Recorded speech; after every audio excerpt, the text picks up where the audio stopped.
India TV YouTube channel को subscribe करें और बेल आइकन दबाएं। दिल्ली के मुख्यमंत्री अरविंद केजरीवाल को आपने सुन लिया। अब आपके लिए यह समझना बहुत जरूरी है कि कोरोना कर्फ्यू यानी वीकेंड कर्फ्यू के दौरान किन चीजों की इजाजत दी गई है और किन चीजों की इजाजत नहीं दी गई है।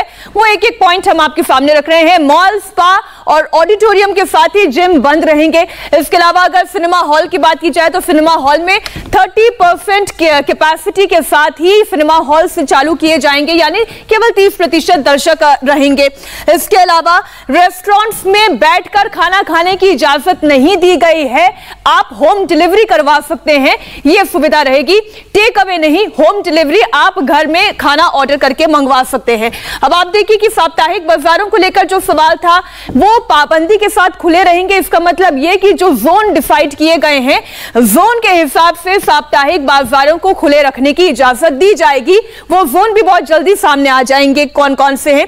कर्फ्यू में जरूरी सेवाओं पर पूरी तरीके से छूट रहेगी। आपने सुना दिल्ली के मुख्यमंत्री अरविंद केजरीवाल ने कहा कि एयरपोर्ट खुले रहेंगे, एयरपोर्ट जा सकते हैं, रेलवे स्टेशन जा सकते हैं, बस अड्डे आप जा सकते हैं, इसके अलावा अस्पताल आप जा सकते हैं, मेडिकल स्टोर्स खुले रहेंगे। तो इमरजेंसी सर्विसेज पर पूरी तरीके से छूट है। हमारे सभी संवाददाता इस वक्त दिल्ली के अलग अलग इलाकों से हमारे साथ जुड़ गए हैं। आम आदमी पार्टी के ऑफिस से भास्कर मिश्रा हमारे साथ है, सरोजनी नगर से गौनिका अरोड़ा हमारे साथ है, कनॉट प्लेस से सैयद नजीर हमारे साथ है। सबसे पहले भास्कर, जो चर्चा हम कर रहे थे वही हुआ है, कोरोना कर्फ्यू का ऐलान कर दिया गया है। बिल्कुल, देखिए ये तय हो गया था 11 बजे की जो मीटिंग हुई थी एलजी के साथ, उसमें ही तय हो गया था। अब ये देखना है किस तरह से इसको इम्प्लीमेंट किया जाएगा। सैटरडे और संडे 2 दिन जो है आप ये मान के चलिए राजधानी दिल्ली में तमाम चीज़ें बंद रहेंगी।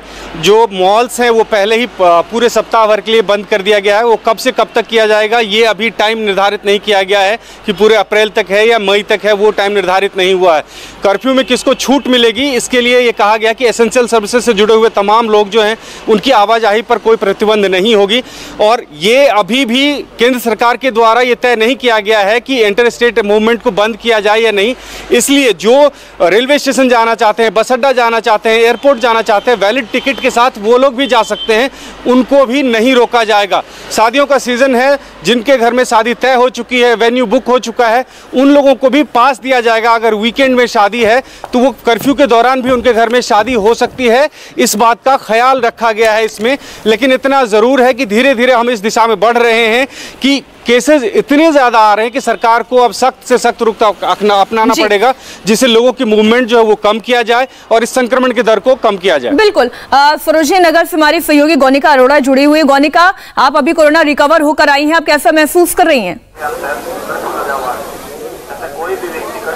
जी मीनाक्षी, मैं बिल्कुल ठीक हूँ, कोरोना नेगेटिव आ चुकी हूँ और अब ग्राउंड रिपोर्ट आपको दिखा रहे हैं सरोजनी नगर मार्केट से, क्योंकि वीकेंड कर्फ्यू का ऐलान हो चुका है। और आपको तस्वीरें हम सीधा दिखाते हैं सरोजनी नगर मार्केट की, जहाँ पर आज वीकडे है लेकिन उसके बावजूद लोगों की भीड़ यहाँ पर है। कोरोना का संक्रमण जिस तरीके से दिल्ली में फैल रहा है उसके बावजूद उसके बीच में लोग शॉपिंग करना ज्यादा जरूरी समझ रहे हैं। और कई लोग तो हम ऐसे भी देख रहे हैं जो बिना मास्क के या मास्क को पहना भी है तो नाक से नीचे या मुंह से नीचे करके यहाँ पर चल रहे हैं। ऐसे में ऐसा लग रहा है कि लोगों को बिल्कुल भी डर नहीं लग रहा है कोरोना से। लेकिन गौनिका, जो तस्वीरें आप दिखा रही हैं ना, उन्हीं तस्वीरों को देखने के बाद ये समझ में आता है कि क्यों दिल्ली में ये कोरोना कर्फ्यू की जरूरत नजर आती है। क्योंकि जहां पर मास्क चेहरे पर होना चाहिए, नाक पर होना चाहिए, मुंह पर होना चाहिए, लोग अपने चिन्ह पर लगाए घूम रहे हैं। हमारे सहयोगी नजीर इस वक्त कनॉट प्लेस में जुड़े हुए हैं। कनॉट प्लेस की क्या स्थिति है नजीर? और देखिए नाइट कर्फ्यू पहले से ही जारी था दिल्ली में, लेकिन अब वीकेंड कर्फ्यू के ऐलान के साथ ही आपको बता दें, जिस कनॉट प्लेस में पहले बहुत ज़्यादा भीड़ होती थी, हमने बहुत से दुकानों का भी जायजा लिया, वहाँ भीड़ बिल्कुल भी नहीं है। दुकानदार जो हैं वो बिल्कुल हाथ पर हाथ धरे बैठे हैं। हालांकि आज वीकेंड कर्फ्यू का ऐलान किया गया है। आपको दिखाना चाहेंगे कनॉट प्लेस का ये पूरा जो ये लेन है आपको खाली नजर आएगा। हमारे साथ कुछ शॉपकीपर है यहाँ पे। आप ये बताएं, आप यहाँ पे दुकान चलाते हैं? हाँ जी सर। ऑलरेडी वीकेंड कर्फ्यू का ऐलान कर दिया गया है, कितना फर्क पड़ने वाला है? और जिस तरह से कोरोना के केसेस जब से ही ये नाइट कर्फ्यू लगा है तो इससे ही लोग डरे हुए हैं। पहले जैसे इतना क्राउड रहता था सीपी में, और बहुत एक घंटे में कस्टमर लेट आ रहा है, जिससे कि ना सेल हो रही है ना कुछ। तो यही है कि लंबा कर्फ्यू नहीं लगना चाहिए, कि जिससे कि भाई किसी को जॉब के लिए भी वो उनकी सैलरी पे फ़र्क पड़ता है, सैलरी कटौती होती है, तो इसलिए लंबा कर्फ्यू नहीं होना चाहिए। लेकिन जो जिस तरह से केसेस बढ़ रहे हैं, पहले 13,000, कल 17,000 केसेस आए, डेथ रेट बढ़ रहे हैं, तो ये बहुत ज़रूरी हो गया था कि वीकेंड कर्फ्यू लगाया जाए, क्योंकि वीकेंड कर्फ्यू में बहुत जाहिर है रोजगार पे संकट कोई नहीं चाहता, इसके लिए एहतियात तो खुद ही बरतनी होगी नज़ीर। और गौनिका के साथ भी कुछ लोग जुड़े हुए हैं। जी गौनिका, बताएं लोगों का क्या मानना है? देखिए बिल्कुल लोगों से ही बात करते हैं, क्योंकि तमाम लोग जो यहाँ पर पहुँच रहे हैं, कोरोना का संक्रमण भी है, लेकिन उसके बीच में लोग यहाँ पर सरोजनी नगर मार्केट पे शॉपिंग करने के लिए पहुँचे हैं। मैडम मास्क क्यों नहीं लगाया आपने सही तरीके से? नहीं लगा रखा। मास्क क्यों नहीं लगाया? आपको डर नहीं लग रहा है कोरोना से? कोई बात नहीं, माफ कर दो। अच्छा, वीकेंड लॉकडाउन लग गया है, 2 दिन अब घर से बाहर नहीं निकलना है, शनिवार और रविवार को, क्या तो इससे अभी लगा रखा था, कोई बात नहीं, सॉरी, माफ कर दो।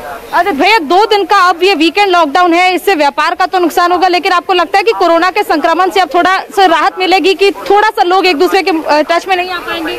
मिलना तो चाहिए मैडम जी, कोरोना क्योंकि बहुत दुकान पर कस्टमर आता है, कैसे आप लोग उनको सोशल डिस्टेंसिंग का पालन करवाते हैं? क्योंकि लोग देखिए इन दुकानदारों से डायरेक्ट पूछे कि क्या वीकेंड लॉकडाउन लगना चाहिए था, ये वक्त की जरूरत थी? सैनिटाइजर जो है इस्तेमाल करते रहो। अच्छा, ये वीकेंड लॉकडाउन जो सरकार ने लगाया है, ये लगना चाहिए था? हाँ, ये जरूरी था भैया, वीकेंड लॉकडाउन लगना चाहिए था? हाँ जी ठीक है, ये जरूरी था। आप लोगों को कोई एतराज तो नहीं? नहीं कोई एतराज नहीं। भैया वीकेंड लॉकडाउन लगना चाहिए था? सेफ्टी सबसे ज्यादा जरूरी है मैडम, कह रहा हूँ सेफ्टी सबसे ज्यादा जरूरी है। इसमें देखते हो गवर्नमेंट ने जो फैसला लिया हम लोग के हित के लिए लिया। हम लोग कितनी भी कोशिश करते हैं, पर कस्टमर लोग हम ही तुम नहीं मानते। अब जब तक हम तुम नहीं मानेंगे तो समझेंगे ऐसी चीज। बस इसी सहयोग की बात दिल्ली के मुख्यमंत्री अरविंद केजरीवाल भी कर रहे हैं। गौनिका, आप, भास्कर और सैयद नजीर, आप तीनों हमारे साथ जुड़े रहिए। एक छोटे से ब्रेक के लिए हम यहाँ रुक रहे हैं और इसी खबर पर दोबारा लौटेंगे। नमस्ते, मैं हूं मीनाक्षी जोशी। वीडियो और खबरों से अपडेट रहने के लिए India TV YouTube channel subscribe करें, बेल आइकन दबाना ना भूलें। जुड़े रहें इंडिया टीवी के साथ।